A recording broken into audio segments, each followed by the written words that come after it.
रानकेळी कधी पाहिलंय? कदाचित रानकेळी पाहिली असेल, पण रानकेळीचं फूल कधी पाहिलंय?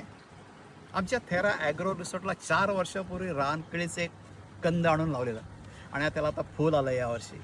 फार कमी पाहायला मिळतं, शहरामध्ये तर बिलकुल नाही, परंतु जंगलामध्ये पाहायला मिळतं असं हे रानकेळीचं फूल आहे. वाव वाव, कमळासारखं फुललेलं आहे आणि याची लेंथ बघा, जवळजवळ 1 फूट लांब आहे. थिकनेस 2 हाताच्या पंजामध्ये पण येत नाही आहे. आणि याचे आत्तापर्यंत 1 2 3 हे पहा, ही छोटी छोटी केळी लागली पाहिजे त्या, ही केळी लागलेली आहेत. चौथा फुलतोय. साधारण या घडाला 120 ते 125 केळी लागायला पाहिजेत.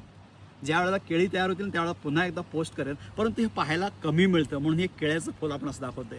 आयुर्वेदामध्ये ही जी रानकेळी असतात, ह्या रानकेळ्याच्या आतमध्ये नॉर्मल केळ्यासारख्या नसतात, परंतु एक वाटाण्याच्या आकारच्या अशा सीड्स असतात आणि या सीड्स पिसळलेला कुत्रा जर चावला तर त्या माणसाला देतात किंवा त्या जखमेवर लावतात. हे या केळ्याच्या बियांचे फायदे आहेत. केळीचं पान आपल्याला माहिती आहे, केळीचं घड आपल्याला माहिती आहे, केळीचं फूल आपल्याला माहिती आहे, परंतु रान केळीचं आपण कधी पाहिलं होतं. This is beauty of our Thera agro resort. Closely पहा, किती छान दिसतंय. शेअर इट मित्रांनो, आणि ज्यांच्याकडे असेल त्याने कॉमेंट्स करा आणि याचे फायदे काय असतील ते शेअर करा. I will once again post it ज्या वेळेला केळी तयार होते.